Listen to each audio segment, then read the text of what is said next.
გამარჯობა, მეგობრებო და გიბრუნდებით ცხელი სიახლეებით. შეუჩერებელი კვარაცხელია და ნაპოლის შეცნომების აღიარება. უმაღლეს მოთხოვნებს ბოლომდე უპასუხა. ზურიკოს დამატება სამგუნცურს. ამ ვიდეოში მე ბევრი საინტერესო ინფორმაცია მოგიმზადეთ. ამიტომ თხოვნა დამიფასოთ შრომა. გამოყოთ 2 წამი და ავიდეთ ტრადიციულ 2000 მოწონებაზე. მე კი ყველას მადლობას იხდით 90000 გამომწერისთვის. ერთი გამოწერი თქვენ არს განვითარებაში ძალიან ეხმარებით. ხოლო თუ ახალი ხარ გახდით ჩვენი საფეხბურთო ოჯახის წევრი და გამოიწერე არხი. ყველას მადლობას იხდით მხარდაჭერისთვის და მოდი დავიწყოთ. დაიწერება თუ არა მორიგი ისტორია. 21 წლამდელთა ნაკრები უმნიშვნელოვანესი შეხვედრისი. ევროპის ჩემპიონატის ჯგუფური ეტაპის მეორე ტურში საფრანგეთთან თუნდაც ქულის აღებას საქართველოს 21 წლამდელთა ნაკრებისთვის უდიდესი მნიშვნელობა ჰქონდა. დასახული გეგმის გადაჭარბებით შესრულებასთან კი ჩვენი ბიჭები ძალიან ახლოს იყვნენ. თუმცა სამწუხაროდ მას საქმე ბოლომდე ვერ მიიყვანეს და ფავორიტად შერაცხულმა მეტოქემ გაიმარჯვა. მაგრამ სატურნირო მდგომარეობიდანაც კარგად ჩანს, რომ ჩვენი გუნდისთვის დასრულებული ჯერჯერობით არაფერია. ახლა კი ნაკრები მხოლოდ და მხოლოდ საკუთარ თავზეა დამოკიდებული. მოცემულობა კი ასეთია. თუ ბიჭები ბოლო ტურში პორტუგალიას დაამარცხებენ, ისინი მეოთხედფინალში ითამაშებენ. 21 წლამდელთა ნაკრებს კი მსგავსი მაგალითი ევრო 2024-დან აქვს, სადაც ჩვენ უძლიერესი პორტუგალიის ნაკრები დავამარცხეთ და ჯგუფიდან გავედით.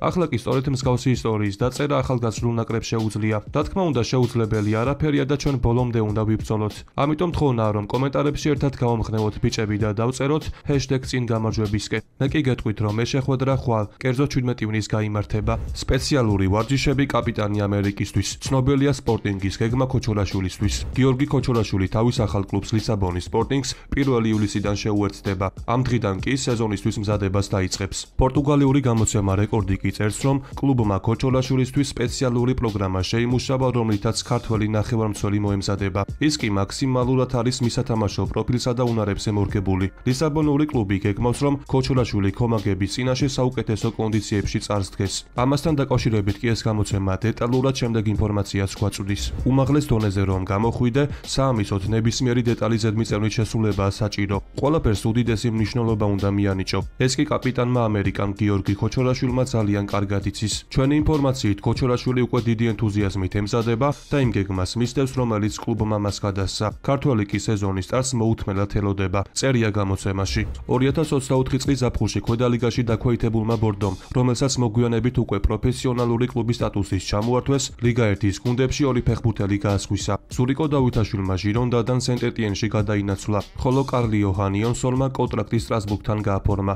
ერთ-ერთ ფრანგულ გამოცემაში კი ამ ორ მოთამაშესთან დაკავშირებით საკმაოდ საინტერესო სტატია დაიბეჭდა. ეს გამოცემა კი ზურიკოსთან დაკავშირებით დეტალურად შემდეგ ინფორმაციას გვაწვდის. ბორდოს რიგებში ლიგა 2-ში ჩატარებული 2 სრულფასოვანი სეზონის შემდეგ კონტრაქტი სენტ-ეტიენთან გააფორმა და მის სანაცვლოდ ჟირონდელებმა 6 მილიონი ევრო მიიღეს. ლიგა 2-ში გამართულ სადებიუტო სეზონში ზურიკოს ანგარიში 10 საგოლე მოქმედება იყო. მეორე წელს კი შედეგი საგრძნობლად გაუმჯობესა და 8 გოლთან ერთად 9 ასისტი მიითვალა. ამას კი მოჰყვა ევროპის ჩემპიონატზე საქართველოს ნაკრების რიგებში კარგი თამაში და მწვანეების სკაუტების ინტერესი, რის შემდეგაც ის საფრანგეთის უმაღლეს ლიგაში აღმოჩნდა. ბევრი თვლიდა რომ ზურიკო ლიგა 1-ისთვის მზად არ იქნებოდა, მაგრამ მისმა ასპარეზობამ ყოველგვარ მოლოდინს გადააჭარბა და თუ გავარდნილ სენტ-ეტიენში ვინმე ნათელი წერტილი იყო, ეს უპირველეს ყოვლისა ქართველ ლეგიონერზე ითქმის. ახლა კი მისი მსურველები სტრასბურგი, ბრესტი და პარიზი არიან. ამიტომ იქიდან გამომდინარე, რომ ლიგა 2-ში დაქვეითება ავტომატურად ფინანსურ პრობლემებს ნიშნავს, სენტ-ეტიენმა დავითაშვილის გაყიდვაზე წესით და რიგით უარი არ უნდა თქვას, წერია გამოცემაში.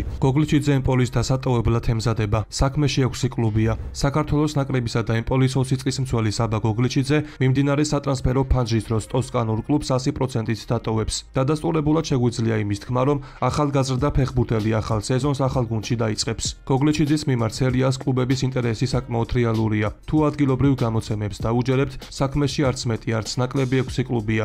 ესენი კი რომა, მილანი, პარმა, ფიორენტინა, სასუოლო და ლაციო არიან. ყველა კლუბის ინტერესი კი რეალური და დადასტურებულია. ეს კლუბები კი ქართველი ფეხბურთელის სიტუაციას ყურადღებით აკვირდებიან. უახლოეს კვირებში კი გოგლიჩიძის თაობაზე უფრო მეტი ინფორმაცია გახდება ცნობილი. მოსალოდნელია საქმეში სხვა კლუბების გააქტიურებაც. ამ ინფორმაციებს კი მე აუცილებლად მოგაწვდით. ჩემპიონთა ლიგის გამარჯვებულმა მსოფლიოს საკლუბო ჩემპიონატი შთამბეჭდავი გამარჯვებით დაიწყო. დაიწყო. კერძოდ ტურნირის ჯგუფური ეტაპის პირველ ტურში PSG-მ ატლეტიკო დიდი ანგარიშით 4-0 დაამარცხა, ხოლო როგორც ხშირად ხდება ხოლმე კვარაცხელი ამჯერადაც ერთ-ერთი გამორჩეული იყო. ქართველმა ფეხბურთელმა 2 საგოლე პასი მიითვალა. ასევე ერთ მომენტში გოლის გატანის ძალიან კარგი შანსი ჰქონდა, თუმცა უბლაკმა ჩინებულად ითამაშა და ბურთის მოგერიება შეძლო. 60-ე წუთზე კი ლუის ენრიკემ ქართველი ფეხბურთელი დასვენების მიზნით შეცვალა. შეხვედრის დასრულების შემდეგ კი ტრადიციულად პრესა კვლავ კვარაზე ალაპარაკდა. მაგალითად The New York Times-ი შემდეგ კომენტარს აკეთებს: 10 ბალიანი სისტემით მას შეფასებად 8.6 ქულა ეკუთვნის. თანაგუნდელებს შორის აშკარად საუკეთესო გახლდათ.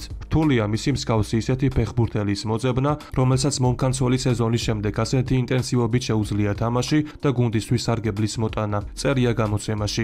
ასევე ხვიჩას თამაში ეკიპმაც შეაფასა. კვარაცხელიამ, რომელმაც 2 საგოლე გადაცემა მიითვალა და საოცარი გოლის გატანასთან ძალიან ახლოს იყო, გადამწყვეტი როლი კიდევ ერთხელ ითამაშა და პარი სენ-ჟერმენს დაეხმარა ატლეტიკო მარტივად დაიმარცხებინა. რამხელა დიდ სულოვნება ქართველი ფეხბურთელის მხრიდან. ის ძალიან ბევრს დარბოდა და დაცვაში ყოველთვის ჩადიოდა. მარცხენა გარემარბად განწესებულ კვარაცხელიას ისიც არ დავიწყებია, რომ შეტევაში სახიფათო ყოფილიყო. ის კი 2 საგოლე გადაცემით გადამწყვეტიც გახლდათ. წერს ფრანგული გამოცემა.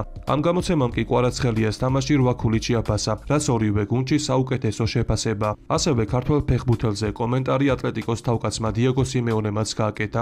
პარი სენ-ჟერმენის შესანიშნავი გუნდია და ბრწყინვალე მატჩი ჩაატარა. როდესაც ლუის ენრიკეს მარცხენა ფლანგზე პრობლემები გაუჩნდა და დახმარება დასჭირდა, კლუბმა იანვარში 70 მილიონი ევრო დახარჯა და კვარაცხელია გაიფორმა. რა თქმა უნდა, ტრანსფერების შემდეგ საჭიროა ფეხბურთელები მაღალ დონეზე აათამაშო. პარიზულ კლუბს კი ეს ძალიან კარგად გამოსდის, ამბობს დიეგო სიმეონე. როგორც ვხედავთ, კვარაცხელია სეზონიდან სეზონამდე უმატებს და პარიზული კლუბი მისი მეთაურობით შეუჩერებელია. ხვიჩას შესახებ კი ცოტა ხნის წინ ნაპოლიშიც ისაუბრეს, რაც ერთგვარი შეცდომების აღიარება გახლავთ. კერძოდ ნაპოლის თავკაცმა ანტონიო კონტემ მედიასთან საინტერესო განცხადება გააკეთა, სადაც მან კვარაცხელიაზე კიდევ ერთხელ ისაუბრა. ფიქრობ, ყველას ესმის თუ რა მოხდა იანვარში, როდესაც გუნდი კვარაცხელიამ დატოვა. სეზონის მანძილზე ისეთი რამეები ხდებოდა, რაც არ მიხარობდა. თუ გაიხსენებთ, ახალი ფეხბურთელები ზაფხულში სატრანსფერო ფანჯრის დასასრულს შემოგვიერთდნენ. მართალი გითხრათ, ეს არ მომეწონა. ჩვენ ვილაპარაკეთ და ხელმძღვანელობამ შეცდომები აღიარა. ახლა ჩემპიონის ტიტული უნდა დავიცვათ, ამიტომ ერთად უნდა ვიმუშაოთ. მე კი ნაპოლისთან 3 წლიანი კონტრაქტი მაკავშირებს, განაცხადა კონტე. გალათასარაი ალისონს ეპატიჟება, რაც აპირებს ბრაზილიელი მეკარე. ნიკო ვილიამსი სატრანსფერო საგადა შოკირებული ბილბაო. სპორტის ინფორმაციით რამდენიმე დღის წინ ბარსას სპორტული დირექტორი დეკუ ვილიამსის აგენტს ფელიშტაინტა შეხვდა. შეხვედრა, რომელიც თავად ფეხბურთელის მოთხოვნით შედგა, საათნახევარი გაგრძელდა. გავრცელებული ინფორმაციით ნიკოს ბლაუგრანაში გადასვლა სურს. დეკუმ კი 22 წლის მოთამაშის აგენტს რეგისტრაციის გარკვეული გარანტიები მისცა. Mundo Deportivo-s ცნობებით, ბილბაოსთვის დეკუსა და ვილიამსის აგენტის შეხვედრა და მოლაპარაკებები მოულოდნელი აღმოჩნდა. ბასკური კლუბი კი ამ ფაქტით შოკირებული და დაბნეულია, თუმცა მიუხედავად ამისა დარწმუნებულია, რომ 22 წლის შემტევი ზაფხულში გუნდს არ დატოვებს. მაგრამ მიუხედავად ამისა, ბარსაში და სამზარეულოში ისეთი გარემოა, თითქოს ეს ტრანსფერი უკვე გადაწყვეტილია. მას შემდეგ, რაც კატალონიურმა კლუბმა ესპანელი მეკარის ჟუან გარსიას ტრანსფერი დახურა, ახლა შემდეგი ესპანელის დამატება შეეცდებიან. ამ ტრანსფერით კი პირადად ბარსას თავკაცი ჰანსი ფლიკია დაინტერესებული, ხოლო როგორც იწერება, ფლიკი ნიკოს მობილურით ესაუბრა და გუნდის გეგმები და პროექტი გააცნო. გავრცელებული ცნობებით, ვილიამს ბარსაში გადმოსვლა იმდენად სურს, რომ ის მზადაა ხელფასი შეიმციროს და კატალონიური კლუბის გასული წლის შეთავაზებას დათანხმდეს. მას კი თავის თანამემამულე ლამინ იამალთან თამაში ძალიან სურს, რადგან ისინი მოედანზე ერთმანეთს ძალიან კარგად უგებენ და ასევე კარგი მეგობრებიც არიან. ამიტომ ნახოთ, გამოუვა თუ არა ამჯერად ბარსას ეს ტრანსფერი. სატრანსფერო ბაზარზე გალათასარაის აქტიურობა გრძელდება. სტამბოლელებმა თავისუფალი აგენტის სტატუსით დაიმატეს ლეროი სანე. ასევე მათ გამოისყიდეს მონაკოს მარცხენა მცველი ისმაილ იაკობსი. თუმცა ახლა მათ მეკარე ესაჭიროებათ, რადგან თურქული კლუბი დატოვა ფერნანდო მუსლერა, რომელიც გალათასარაის კარს 2011 წლიდან იცავდა. მის ნაცვლად კი თურქული კლუბის ხელმძღვანელობა ბრაზილიის ნაკრების მეკარეს ალისონ ბეკერს მოიაზრებს. Sky News-ის ჟურნალისტის ფლორიან პლეტენბერგის ინფორმაციით, გალათასარაის ტოპ მეკარის ყიდვა სურს და რამდენიმე კვირის წინ ალისონის გარემოცვასაც დაუკავშირდნენ. თუმცა მისივე ცნობით, ალისონმა თურქული კლუბის წარმომადგენლები უარით გაისწუმრა. ბრაზილიელს ლივერპულთან კონტრაქტი 2027 წლამდე აკავშირებს და როგორც ჩანს, მამარდაშვილის კონკურენტი ამ ზაფხულს ენფილდის დატოვებას არ აპირებს. ამიტომ მივყვეთ მოვლენების განვითარებას.